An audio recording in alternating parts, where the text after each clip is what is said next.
for this?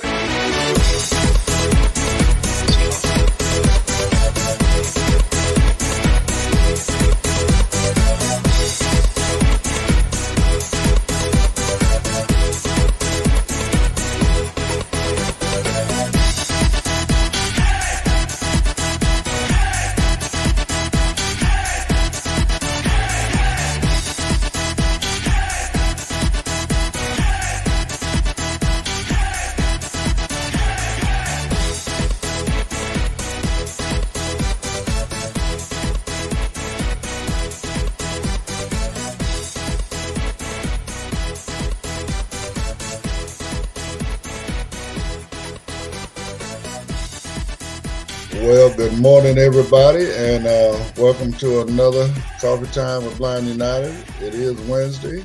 It's Hump Day, y'all. So, Hump Day. Hump Day. You got me and Brittany up in there flying solo again at the present time, anyway. We'll see if somebody want to pop in a little bit later, but we can handle it, right, Britt? Yeah, we got this. We got this. But if anybody's ever wanting to come on and chat with us, info@blindunited.org. Email us. Let us know you want to be on Coffee Time, and we'll shoot you a link. Not a problem. We can get you one as long as I got it by 8:30 in the morning, so I can get you the link in time to come in here and hang out. So anyway, let's get to our interest groups for the day. We got one interest group today. We got knitting, crocheting, and jewelry making with Barbara Harrison and Trina Brown. They'll be on tonight at 6 p.m. So if you're into crafting and stuff like that, come on in and get your craft on and hang out with them at 6 p.m. As Brittany says, PlayStation time. So they always do some pretty good stuff over there. I'm not into crafting myself, but I know Barbara is really into making her jewelry, and Trina does a whole lot of different kind of crafting. So I don't want to put no boundaries on her crafting abilities. No. They're both very good at what they do. The knitting, the crocheting, the jewelry making. They make all types of crazy stuff. That's amazing to me. And yeah, that's great that they do that. I seen when Trina made one time. She made like a little coin purse Oh, wow. out of rubber bands. Out of rubber bands? Yes, out of rubber bands. Oh, wow, that's crazy. Yeah, it was. Wow. Well, that's way beyond your average crafting right there. I mean, Yeah, that's amazing. That's wow. That's crazy. I love it. well, I mean, hey, if that's what you into, I mean, I really think that they should start like a blind crafting store and like sell some of their stuff on Etsy, or I don't know, maybe when we have like a fundraiser or something, hey, these crafts were made by blind people, I don't know. I think that would be really cool to like Well, I know show, at one hey, time we had talked about possibly putting on some sort of an event like that where we could bring all of, the folks that do the crafting out and, just create a little expo day, where they can come I out think and that would set be up their really cool. wares and let them sell their products. Maybe we can have some hot dogs and hamburgers or something and feed everybody and, you Right. know, uh, uh, do a little something like that. Yeah, no, I would love to do something like that. I mean, just to show people, hey, we're more than just our blindness. We have hobbies and talents and things like that. So, I mean, I don't know. Maybe we can all get together and set something up like that. Sound like a plan to me. I have no problem with doing stuff like that. I like to highlight, what folks in the community are doing, and especially stuff that's positive. As long as they're not out there doing no dirt, then you're supposed to celebrate that, right? No, I agree 100%. But I mean, that's one of the things, too. Hey, blind people, we're all different. There are some of us out there probably doing some dirt. You never know. We only human. I mean, that's it. That's what people fail to realize. Just because we're disabled doesn't take away our humanity. We still have human flaws, just like everybody else. No, there are some really great blind people. There are some blind assholes. There's all kinds of blind people. It takes all kind to make up this salad bowl of life that we have here. Yeah. The fruit salad with all different kinds of fruit in it. So Oh yeah. Oh yeah. There's different levels to it. It really is. it really, really is. So anyway, let's go ahead and get some of this other stuff out the way and get your social media stuff out the way first, and then I'm gonna come right behind that with the stuff for the scholarship dinner we got coming up. So we'll see you guys on the other side. If you'd like to know more about Blind United, you can visit our website at blindunited.org. You can email us at info@blindunited.org. You can call us at 909-846-8825. You can follow us on Instagram at Blind United Interest Groups. You can follow us on X at Blind United 22. You can watch our YouTube channel, Blind United. You could join our Facebook group, Blind United Interest Groups, or you can follow our Facebook page, Blind United. You are cordially invited to Blind United Scholarship Ceremony. Please join us in awarding 2 scholarship recipients in honor of Les Subotnick. Date: Sunday, May 19th, 2024, held at Rodrigo's Mexican Restaurant. 12 p.m. to 4 p.m. and Omni Access service goes there. Cost per person $37 in advance, which includes your meal, tax and gratuity. Deadline to turn in money, your meal selection, and beverage will be Tuesday, May 7th, 2024. You can contact Cheryl Thurston at cthurston74@gmail.com. We will see you there. Now back to the show. All right, yeah, that I don't know. I got a feeling we're gonna have a lot of fun at that banquet. Oh yeah, no, I mean, we're gonna tell less stories, and less stories are always crazy. Like everybody always has a wild less story. I don't know anybody who has never told me a story that wasn't like, oh my gosh, Les was a character. He was crazy. I love it. And I But he think had this a big is heart, you know. yeah. Plus, I think this is actually the first time that we've all actually been able to get together and just just talk about him and just I mean, everybody's been dealing with their own mourning of it and all of Right. that, for some time now. And again, I just don't think anybody has come together and actually celebrated his life yet, and Right, right. And uh, we need that. We all need that closure just to talk about it, and grief hits everybody differently because we all were friends with him. Our friendships were all very different. So, I mean, it's important to do those things. right, right, right. And everybody probably had their own, relationship with him. Me and Les was might have been tight on one level, and you and him tight on a different level, and so on and so forth. Because there's a whole lot of people out there he knew and touched a whole lot of people's lives. So Right. again, we're just trying to do our part and make sure the brother's name lives on, and we do some good in his name. So, Right. I uh, mean, I just hope he's proud of us for what we're doing. I hope this is what he would have wanted. well, I mean, he was a before pay it forward kind of guy. So that's about all we can do is just continue to try to pay it forward and honor him in that process. So I agree. and then and enjoy some pretty good food. Just remember that dinner does not include cocktails. It does include a beverage, but there is a cash bar available. So if you want to have a cocktail with your dinner or afterwards, whatever, make sure you bring some cash with you. So we can all kick back and enjoy our evening there and have some fun. So anyway, Britt, I got a couple articles for us. The first one I'm gonna bring up is actually an upgrade to an old favorite app. All right now. Okay. Yeah, this is an app that we've all had for quite a while. It was actually, you could almost say it was our first introduction into AI. So let me play this clip and then we'll talk on the other side. Microsoft has developed a new image captioning algorithm that exceeds human accuracy in certain limited tests. The AI system has been used to update the company's assistant app for the visually impaired, Seeing AI, and will soon be incorporated into other Microsoft products like Word, Outlook, and PowerPoint.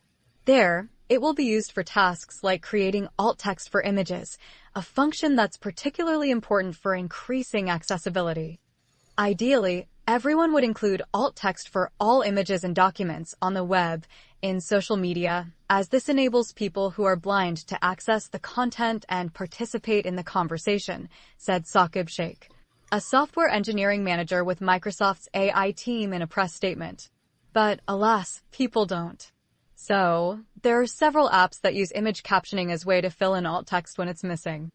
The new algorithm is twice as good as its predecessor, says Microsoft. These apps include Microsoft's own Seeing AI, which the company first released in 2017. Seeing AI uses computer vision to describe the world as seen through a smartphone camera for the visually impaired. It can identify household items, read and scan text, describe scenes, and even identify friends. It can also be used to describe images in other apps, including email clients, social media apps, and messaging apps like WhatsApp. Microsoft does not disclose user numbers for Seeing AI, but Eric Boyd, corporate vice president of Azure AI, told The Verge the software is one of the leading apps for people who are blind or have low vision. Seeing AI has been voted Best App or Best Assistive App 3 years in a row by Applevis, a community of blind and low vision iOS users. Microsoft's new image captioning algorithm will improve the performance of Seeing AI significantly, as it's able to not only identify objects, but also more precisely describe the relationship between them. So, the algorithm can look at a picture and not just say what items and objects it contains, for example, a person, a chair, an accordion, but how they are interacting. For example, a person is sitting on a chair and playing an accordion. Microsoft says the algorithm is twice as good as its previous image captioning system, in use since 2015. All right. That sounds like some good stuff. I mean, I like the fact that it can tell me what's going on in the photo, as you know, rather than just what's in the photo. No, I agree. Because, I mean, sometimes, like, for instance, with Apple, like the Photos app, it'll just tell you, like, person, sunglasses, dog, or whatever. Or, it doesn't really tell you in great detail what's going on in the photo. So I like that. And I also like that it's going to be added to tools like Word and Outlook and PowerPoint. And I'm glad that we're being included when it comes to technology now. So I'm super excited about the future and where this may take us as blind people. I mean, I'm actually, and I'm being honest, maybe I'm just ignorant or something, whatever. I almost kind of feel stupid. I didn't realize that CNAI was a Microsoft app. Yeah. I mean, I've had it since day one. Again, I never knew it was a CNA Microsoft app, and I mean, I'm starting to look at Microsoft in a different way now. I mean, with the upgrades here, the CNAI, and then all that they've done with they started off with the soundscape, and now they've Now voice upgraded that Vista. into Voice Vista. Mm-hmm. And they're now incorporating all of that stuff into their basic, Microsoft 365 package. So, man, that's some really, really, really good stuff. I like that.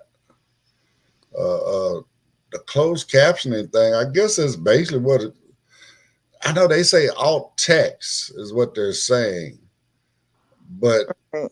I don't know. I'm kind of confused, Britt. I mean, alt text means that it's going to give a description, correct? Okay, so from my understanding of what alt text is, so like let's just say you're on a I don't know, you're on a website or you're browsing through social media and somebody posts a picture and it's just like person standing on the beach or whatever, right?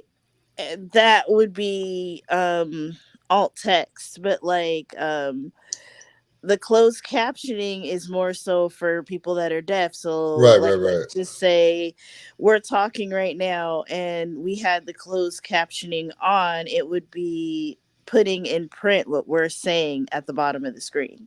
Right. I mean, I guess I kind of misspoke when I said closed captioning. I guess I meant audio description. Uh, Okay, uh, an audio description is basically a narrated track over what's going on in a movie. So let's just say you're watching a movie and it's just like the person is walking through a hallway, they open the door, there's da da da da. Like that's audio description. so the description that we would get from whether it would be CNAI or Be My AI, that would be considered alt text. Yes, correct. So that would be considered alt text. Okay, okay. Well, I mean, I'm glad. I mean, because I don't know, don't nothing, get to me. Well, it doesn't really bother me. I guess I just kind of ignore it now. But I just again, we live in a visual world, and so many people are doing so many things where photos of this, photos of that, and we kind of feel left out when people are just posting all kind of photos, and there's nothing there to let us know what these photos are all about. So this is something that I hope really works out because I want to get excited about a photo too. No, I agree. I agree with you, Ed. I mean, there's nothing like, when you're hanging out with your family or your friends and they're looking at photos and you're just kind of there. And I feel like as a blind person, I feel that way a lot sometimes, just kind of there. Like people want to include you, but they just don't know how to. Well, that's a whole nother conversation there. Sitting around with your family in a photo album, because trying to get them to understand, they need to describe what the photo is. I mean, if we happen to be in the photo, at least they can say, "Oh yeah, remember when we were in Magic Mountain, or when we were here, or when we were there?" Give us an idea of what you're looking at. Right, right, right. But yeah, again, I think this is we're moving in the right direction. Finally, I guess. A lot of people are really starting to pay more attention to our community, and I don't know. To me, that was kind of evident as well. Maybe it was just the stuff we seen, but when we were at CSUN this year, it seemed like there were some really, really, really great advancements in technology for us. Yes, I agree. I think that AI is going to do a lot for us because, I mean, Be My AI and then Ira has their service and all these different Envision, all these different glasses and things. So I wonder if in the next 10, 20 years will the playing field be more leveled than it is now. Can I walk outside with my AI device and not have to use a cane? Will it give me enough information to where I can sort of half-ass function like a sighted person? I mean, that would be. I could see it happening with some narrowing down a good set of wearables. Something that again is not. app specific, but something that is more, integratable with your phone and whatever apps you may have, whether it be, because I was looking at another app yesterday. I started to do that one. This one is called, what was it? Great. What was it? Why did I buy this new phone? The lidar, great Uh-huh. lidar or super lidar or something like that. Okay. It's an app that kind of makes that kind of go on steroids a little bit. Oh wow. Okay. I Mhm. wanted to. I actually wanted to look into it and see if it was something, because we know, like, when we use lidar now, you have to turn it on for whatever you're looking for. Right. And if Yeah. if you turn all of it on, then it's just way too much information. Yeah. Yeah. You So kind of have to uh, filter it out. Yeah. right. So I'm hoping that this app would do something that may, where we can, okay, yeah, the door is there, but let me know if there's a chair in my way. Right. No, I get That that. kind of thing. So, but again, I can see it coming, and it is going to be great for the folks that come, you know, behind me. Oh no, most definitely. I'm like I said, I can't wait for the future. I mean, I have a stupid question, Ed. I know this is a dumb question, but why can we not have a wearable that works with more than one app? Because we have, Envision, and then we have like all these other AI wearables, and it's like, okay, I want to be able to use all these apps. I just want a camera that I can clip onto my glasses. Why is that not possible? I think it has to do with what they call intellectual property. I mean, everybody has their own patent and stuff like that on their technology, and they're not necessarily ready to, share that information yet. I guess I'm not a techie, so I don't know, but I'm just assuming that, some of that, uh, uh, I would have to allow you to recognize some of what I got going on in my app in order for you to be able to, share access to my app, if that makes sense. Okay. Yeah, no, that makes sense. I don't know. I You mean, know. because these tools are, I think they're great, but it's just like they're really expensive. Most of these glasses, whether it be Envision or Cam or whatever, are at least $3,000. So it's like, okay, if I'm gonna pay that much money for something, I want it to work with everything.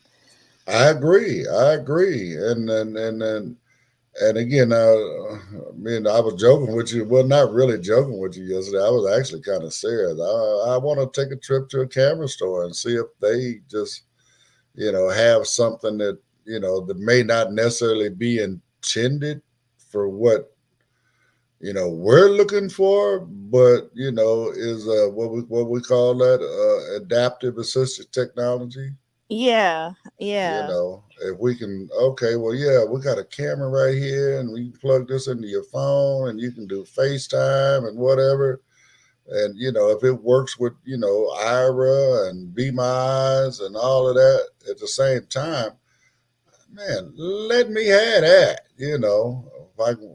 If I decide I want to go live on Facebook or whatever, it's just again, it's just using the what's in my phone and converting it from the camera on my phone to the camera on my wearable. Yeah, no, I agree, Ed. So anyway, anybody checking in with us this morning? No, we don't have any comments this morning. Everybody's mad at us. They don't want to hang out with us no more. I don't know what had happened. Oh my. Oh my. Oh my. Oh well. Well. Hopefully everybody will check this out a little bit later, and we're gonna keep doing what we do until the end of this. So, but yeah, no, I mean that's just something I think we need to really, really work on. I mean, everybody needs to learn to play together and just try to make it easier. And, I mean, I know it takes money to put all of this stuff together, the research and development and all that kind of stuff. But Right. I mean, come on, man, you can't make all your money back off the first person to buy one. You know what I'm saying? No, and I think that with disabled people, it's kind of hard because it's like I get that we're a very small part of the population and they got to make their money. And then I think it's hard too because Department of Rehab or whatever, schools, they're buying a lot of this equipment. So there's a markup in regards to how much it costs. So the average person can't even really purchase a lot of this stuff. So, I mean, it's a lot of different factors to why this is so complicated. Well, yeah, but again, you're making products for a demographic of people that don't have a lot of money, but yet you want to charge a lot of money for the technology. I mean, I think that the way that a lot of these companies think about this is, well, your state agency will pay for it, Department of Rehab or whatever, or like if you get a job, they'll pay for it. So I think, people don't think about the average person who is putting this on a credit card or whatever. Right, and but see that, and that's the whole thing. I mean, we know because it's part of why we started Blind United. There's a gap in there. There's people that don't qualify for services. But at the same time, they can't afford this technology. But the technology is something that would really help them, live a better quality of life. And I mean, it's just I don't know. I just that's something I could never get with. I mean, to me, that's like trying to sell Rolls Royces to homeless people. You No, know, I agree with you 100%, Ed. It's very unfair because there's a lot of really great technology out there that we can benefit from, but the average blind person can't afford it. And I really thought that the Apple glasses or AR whatever would be useful for us, but that doesn't even really seem like that could be something that would be attainable for the average blind person, mainly the cost. And from my understanding, you have to have quite a bit of vision to control it. right, right, right. Because my understanding is that once you have them on, you can actually navigate your phone by moving your eyes. So I don't know. It's a lot going on with them things. I just think maybe this first generation is all about the sighted folks and trying to get them to do the purchasing. Right. Maybe the accessibility side of that, or the adaptability of it for us is going to come in later generations of it. Yeah. Only thing I can truly hope is number one, yes, it will improve, usability for us in the next generation, as well as, man, you got to get that cost down. I mean, I'm sorry, you got to get that cost down. Uh, I mean, I don't even see rehab paying that kind of money for. Uh, I mean, no, I just can't see it. But if I, it was something like what I'm describing, something that we need, right? right. Then yeah, I can see, businesses and whatever. I mean, come on, they're paying for IRA, you know, they're paying for, Envision, because it's going to help you read your documents, it's going to help you read your computer screen, Right. Right. Same thing with IRA, all of these kind of things. Ira can actually, they, of course, you got a human right there, and they can tell you the tasks that you're doing. Make sure you're doing your task properly. Uh, Mhm. but again, with AI, you can you can do that with a set of wearables, I believe. So The only thing that scares me about AI, but I mean, maybe I have no right to be afraid, is that all this technology is going to come out and they're going to tell people that lose their sight or children, oh, you don't need Braille. You AI will read it for you. Oh, you don't need to learn how to read. You don't whatever, just learn how to use these glasses and you could read your mail, or you don't have to label the products in your kitchen, your canned goods or whatever. Just have the barcode reader read it for you or whatever. Like that's just the only thing that like really concerns me as we move forward in regards to this technology. I mean, I agree, Britt. It's you know, I mean, don't get me wrong. I'm so ever grateful for the technology we have and what it allows me to be able to do. But at the same time, even though I cannot read Braille, just simply because of other reasons, I see a need for it. I mean, ultimately, if you can't read Braille, then again, in essence, you're kind of illiterate. I mean, not saying you're stupid. It's just the fact that you can't read. You know what I'm saying? No, I agree 100%. When technology goes down, which again, technology is not perfect. It's got bugs. It's got glitches. So you got to be careful with it. And then also with AI, they haven't totally worked out this hallucination thing yet. So you can't 100% trust what AI is saying or telling you. So No, I agree. I just it's just don't. like anything else, Britt. I mean, we still have to get back to basics. When you have a blind child, you have to sit down and make sure that they're learning their braille. Just like when you have a sighted child, you need to sit down and break out a book and make sure they know how to read. You know, Right. I believe that that goes hand in hand. So And I guess to be fair, they're throwing iPads and stuff at sighted children, so of course they're doing this to blind children as well. So I guess the issue with literacy is a big deal with everyone, not just blind people, but I I don't know. Well, I also think that kind of goes into another category, Britt. I mean, when we get into, I guess, like climate changes and whatever, global warming, all that stuff, right?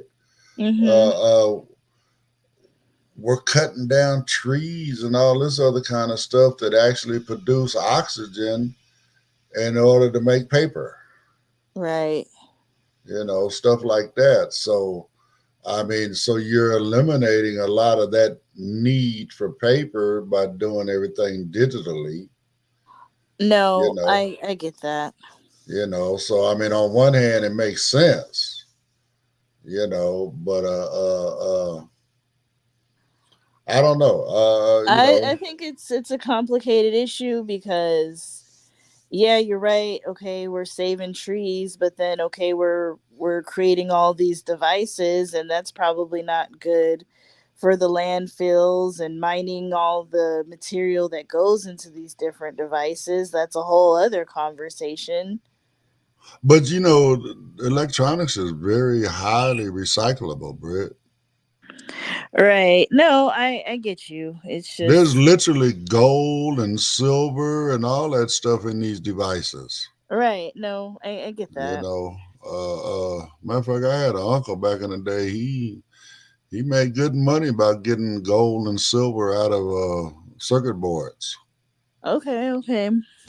He had this I forget what it was, some kind of chemical. He'd go get all these computers and pull the circuit boards out and he'd drop them down in this barrel and it's almost like an acid where it would do away with the plastic and then the, Mhm. the precious metals would kind of float to the top.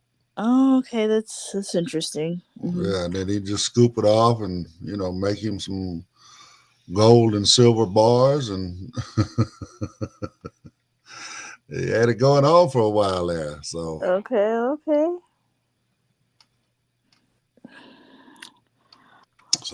But we'll see. We'll see. We'll see what the future has in store for us. That's for sure.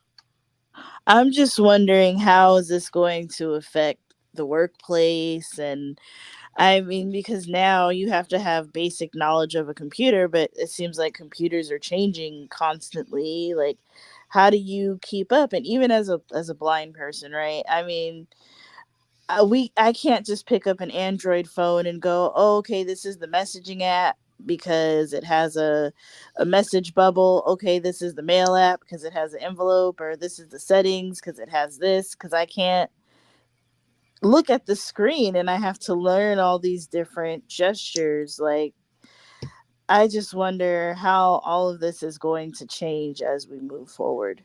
Well, I mean, I think that there's definitely one thing we need to work on. I know we've talked about that for a while with Pedro or whatever.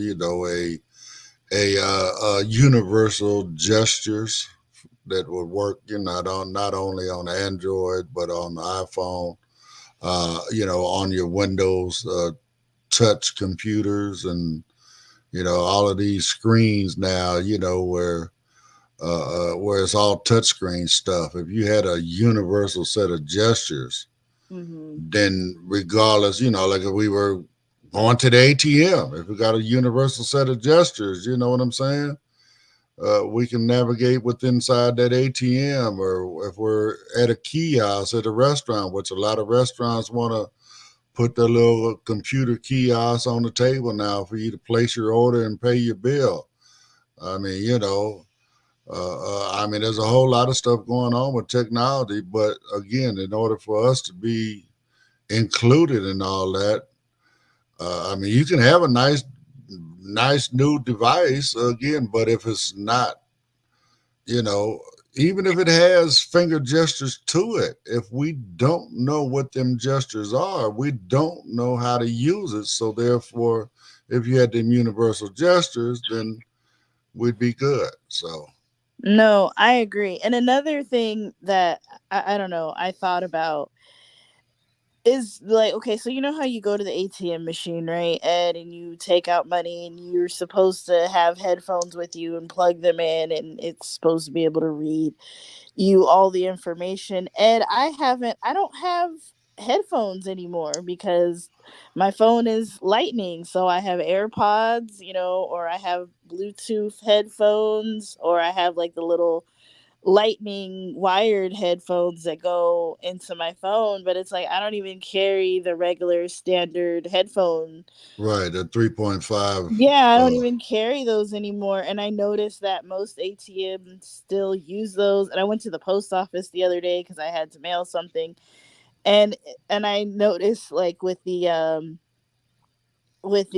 thing to pay, the card reader, it had like a little thing in braille, and it said, for audio input, you can plug in your headphone jack. And I just thought, like, okay, well, I have not owned a pair of headphones in years. I just think a Right, lot of this stuff is like, okay, thanks for the, like, thank you, but that's not really helpful.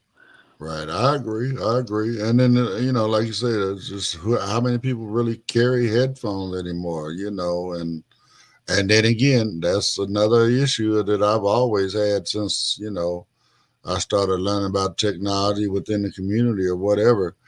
I just don't want to have to carry a backpack or whatever full of all different kind of extra little devices in order for me to be able to live a better life. It just, it's a lot going on. So anyway, we're gonna move on a little bit. I'm gonna get this social media and stuff like that out of the way, and then we're gonna move on to our next story. So I'm gonna go with this one, and I'm gonna do it back to back like I did on the last go round. So we'll see you guys on the other side. If you'd like to know more about Blind United, you can visit our website at blindunited.org. You can email us at info@blindunited.org. You can call us at 909-846-8825. You can follow us on Instagram at Blind United Interest Groups. You can follow us on X at Blind United 22. You can watch our YouTube channel, Blind United. You could join our Facebook group, Blind United Interest Groups, or you can follow our Facebook page, Blind United. You are cordially invited to Blind United Scholarship Ceremony. Please join us in awarding 2 scholarship recipients in honor of Les Subotnick. Date: Sunday, May 19th, 2024, held at Rodrigo's Mexican Restaurant. 12 p.m. to 4 p.m. and Omni-Access service goes there. Cost per person $37 in advance, which includes your meal, tax and gratuity. Deadline to turn in money, your meal selection, and beverage will be Tuesday, May 7th, 2024. You can contact Cheryl Thurston at cthurston74@gmail.com. We will see you there. Now back to the show. All right. So this one here, this next story is definitely a little different. But there was a local sheriff out here where I live in San Bernardino County that got himself caught up in a little stuff that he probably shouldn't have done. So I'm going to play this and then we'll talk on the other side of that. See you in a minute. San Bernardino County Sheriff arrested. Bingham, an 18-year veteran of the Sheriff's Department, was arrested on Thursday, April 4th, at his home in 29 Palms, where a March 23rd raid by sheriff's investigators yielded 160 firearms, explosive devices, and Mongols paraphernalia, including a fully patched leather vest, according to the Sheriff's Department and sources close to the investigation. Clutching a white motorcycle helmet as he left the San Bernardino Justice Center following Tuesday's proceedings, Bingham's attorney, Jeff G. Moore, declined to comment other than to say, "The preliminary hearing should be interesting." Asked to elaborate, Moore, a former Riverside County prosecutor, said, "I guess we'll have to wait and see." Background checks. The criminal case against Bingham isn't his first brush with trouble from his own department. In late 2019 or early 2020, Bingham came under suspicion for improperly using the California Law Enforcement Telecommunications System, or CLETS, to conduct criminal background checks. The Sheriff's Department referred the case to the District Attorney's Office to potential charges, but county prosecutors turned the case down in January 2020 due to insufficient evidence. District Attorney's spokesperson Jacqueline Rodriguez said Tuesday. Rodriguez could not confirm whether Bingham had allegedly misused the CLETS database to conduct criminal background checks on customers at his former gun shop in 29 Palms, Authry Tactical. Authry Tactical Gun Shop. Bingham, a former Marine, operated Authry Tactical from 2015 through 2021 near the Marine Corps Air Ground Combat Center on 29 Palms Highway, east of Adobe Road. With its proximity to the military base, Authry Tactical was popular with Marines and law enforcement officers from as far away as Downey and Newport Beach, according to a former employee who asked to not be identified. The employee, who described Bingham as a dirt bike enthusiast who rode a Kawasaki motorcycle and drove a Jeep, said the gun shop sold firearms and magazines to and did repairs for the San Bernardino County Sheriff's Department as well as other agencies. "Everything we did was legit," the employee said. "It was really by the book. Bingham was teaching us the right way. Everything was certified." Bingham would kick people out of the shop for wearing the colors of an illegal motorcycle gang or smelling like weed, and also participated in fundraisers with the Sheriff's Department and conducted gun raffles, said the former employee, who left in 2017 and described Bingham's arrest as off-putting. Bingham shuttered Authry Tactical on June 23, 2021. After being unable to maintain any kind of inventory and hemorrhaging, sick, my own personal finances over the last year trying to keep our doors open, Authry Tactical will be permanently closing its doors. Bingham said earlier that June in a post on the gun shop's Facebook page. Origins of raid. The March 23rd raid on Bingham's home stemmed from an ongoing sheriff's investigation into his activities that began in January and culminated with his arrest earlier that day on the westbound 10 freeway in Beaumont. A source close to the investigation said Bingham and another man were riding Harley-Davidsons when a California Highway Patrol officer pulled them over for speeding. The man Bingham was riding with was wearing a black leather vest with Mongols patches, according to the source. The CHP officer, according to the source, seized from Bingham an unregistered Glock 9mm handgun he had in his possession, and Bingham identified himself as law enforcement. A sheriff's deputy who had followed Bingham and his friend from Yucca Valley arrested Bingham and booked him on suspicion of being a gang member carrying a loaded firearm. Bingham subsequently was released from custody. A sheriff's department news release said Bingham was riding with two other outlaw motorcycle gang members, not one at the time of his first arrest. Outlaw motorcycle gangs. The U.S. Department of Justice lists the Mongols among a group of outlaw motorcycle gangs, or OMGs, whose members use their motorcycle clubs as conduits for criminal enterprises. The Justice Department characterizes them as highly structured criminal organizations whose members engage in criminal activities such as violent crime, weapons trafficking, and drug trafficking. The United States is home to more than 300 active outlaw motorcycle gangs ranging in size from single chapters with 5 or 6 members to hundreds of chapters with thousands of members, according to the Justice Department. And the outlaw motorcycle gangs often clash, typically triggering law enforcement investigations. Last month, authorities in Stanislaus County arrested 4 men and seized drugs, guns, and bomb-making materials as part of a months-long investigation into outlaw motorcycle clubs. The investigation began last year amid violent altercations between dozens of members of the Hells Angels, Mongols, and Salida nomads. And now back to coffee time with Blind United. All right. Well, I can believe that he was doing background checks for his gun store out of the police department. I can also believe that, they would not have found per se enough evidence per se to, charge him with that, considering that thin blue line thing, But man, we're talking about a sheriff that's actually a Mongol. That's a whole nother thing right there, Britt. No, I know. I mean, from my understanding of motorcycle culture, which I don't know a lot about, but the Mongols are nothing to fuck with, like that's what I've been told. I mean, yeah, they are, they are one of the they say number one outlaw, they call them 1%ers. Yeah. They say, folks just may not know, I do know a little bit about motorcycle culture since I did ride motorcycles, but they call themselves 1%ers because they say 1% of all motorcycle riders are outlaws. So they call themselves 1%ers. But I mean, most of them, like the Mongols and the Angels and stuff like that, again, they're no different than, the mafia. I mean, they just got all kind of underground stuff going on. And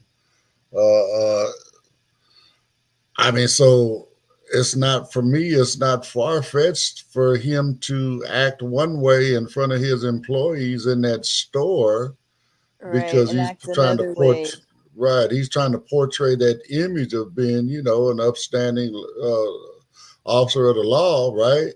Right. But on the flip side, he gets busted riding down the 10, with his Mongol buddies and with an unregistered gun. Right. So I don't know. I remember back in the day, my uncle was a part of a club, and he had a friend of his that he said he was actually an FBI agent. And wow. He was actually a biker as well. But I guess it was something where he didn't work because he was undercover, so he didn't work where he lived.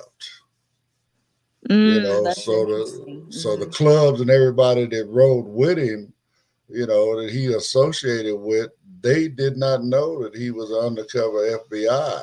Oh He would wow. always go out on assignment. So it's not far fetched to, to think that, and don't get me wrong, there's nothing wrong with law enforcement or whoever riding motorcycles. It's just, if you're law enforcement, then you're law enforcement. You're supposed to be setting an example. You don't need to be walking on the other side of the Right. You line. don't need to be a one percenter because Yeah. that's that. Well, you don't need to be committing crimes if Well, you're, that too.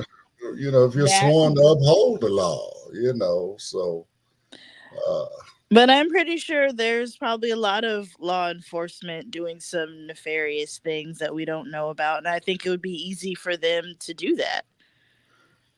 and again, I'm not saying it's all officers. I've met some really really cool officers, whether it be sheriffs, highway patrol, LAPD, whatever. There's some bad apples in there, but the majority of them are really pretty decent people. No, I'm not saying that. I mean, I know that there are good and bad in every profession. There's good cops, bad cops, good doctors, doctors that are just doing it for the money, lawyers that are just doing it for the money, whatever, Indian Right, chiefs, I don't right, know. right, right. But Paul commented, he said that he believes it's all just a bunch of gobbledygook. Well, I mean, all I can say is, I'm highlighting this because why they're actually getting one of the bad apples out of the barrel.